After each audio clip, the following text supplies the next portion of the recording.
govorimo o prvom poljupcu.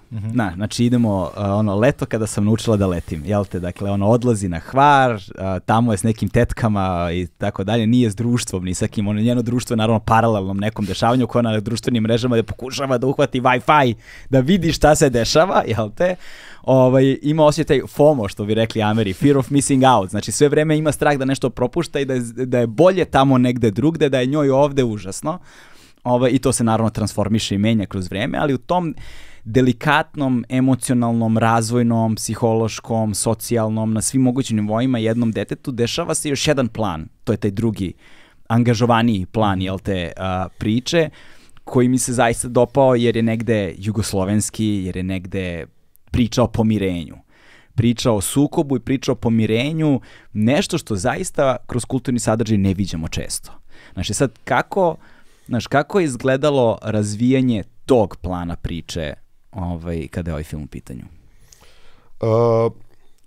Pa,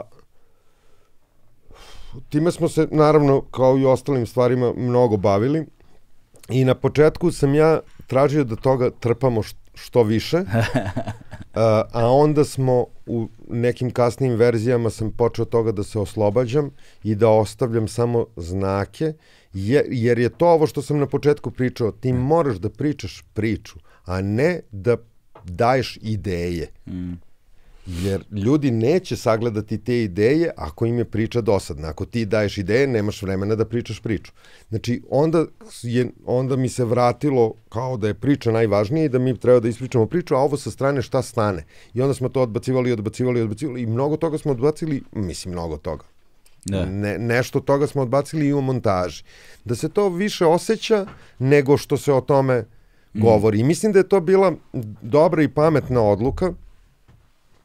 Bilo je tu i u knjizi i u scenariju razlike u jeziku između odnosno bračkog odnosno hvarskog i beogradskog.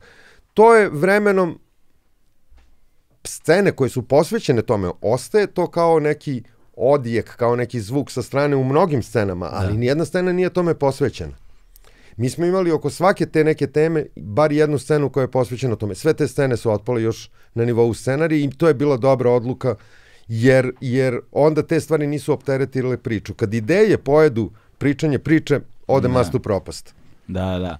To je sa jezičkog aspekta zanimljivo, kako su sad ti klinci komunicirali, koliko su ti klinci uopšte imali pre tog iskustva u kontaktu sa klincima iz različitih regiona? Pa Klara jeste zato što ona letuje na Visu godinama, tako da je ona imala neki odnos prema tome. Vis je divan. Ali je bilo interesantno videti ih kao grupu bez obzira, zato što ta grupa kakvu je vidiš u filmu, otprilike se takva grupa desila i za vreme snimanja tamo na Hvaru. Oni su tako funkcionisali. Svi oni klinci koji vidiš u filmu, oni su se stvarno družili tamo za vreme snimanja.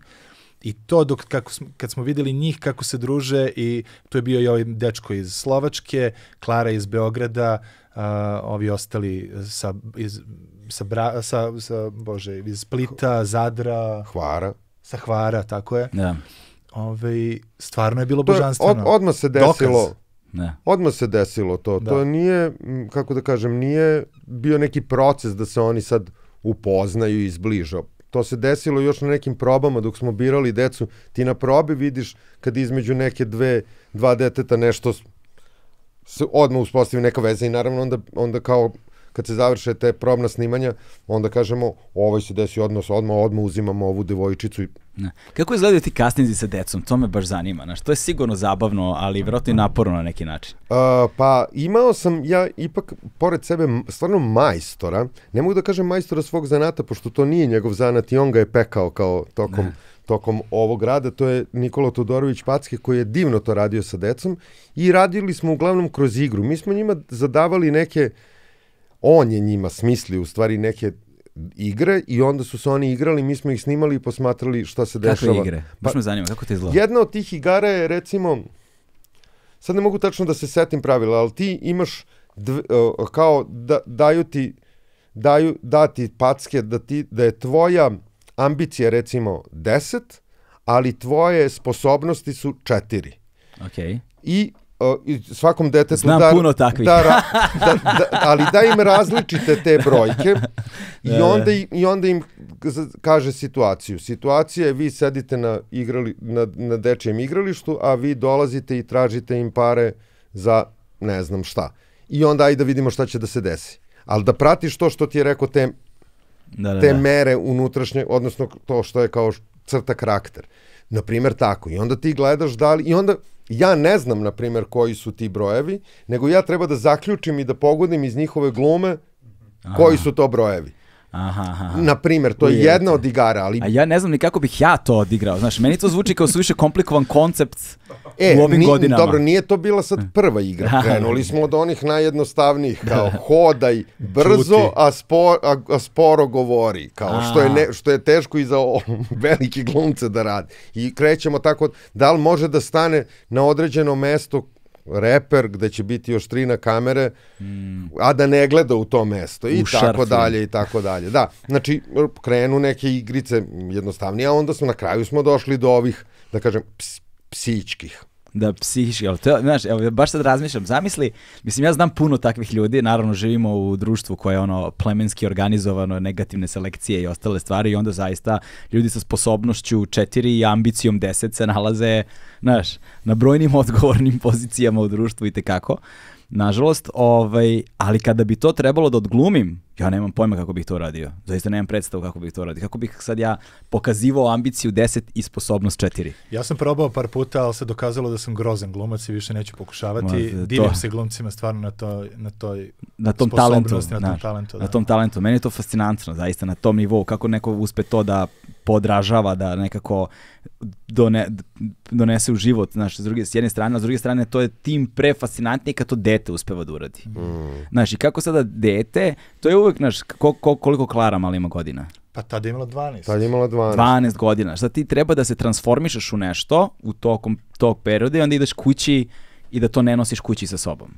Znaš kako to izgleda sad u glavi jednog deteta. Dobro, ti uvek malo prilagođavaš materiju glumcima, kao što taktiku u fudbalu prilagođavaš igračima koji imaš. To već ne znam. Da. A dobro, ali to su najbolji treneri. Ja mislim da je Raša i to negde primenio u radu sa Klarom. Zato su ti kasnici toliko dugo trajali. Mi smo izmaltretirali, a i kao što smo izmaltretirali decu, nego smo izmaltretirali glumice tipa Seke Sablić, da dolazi na probno snimanje.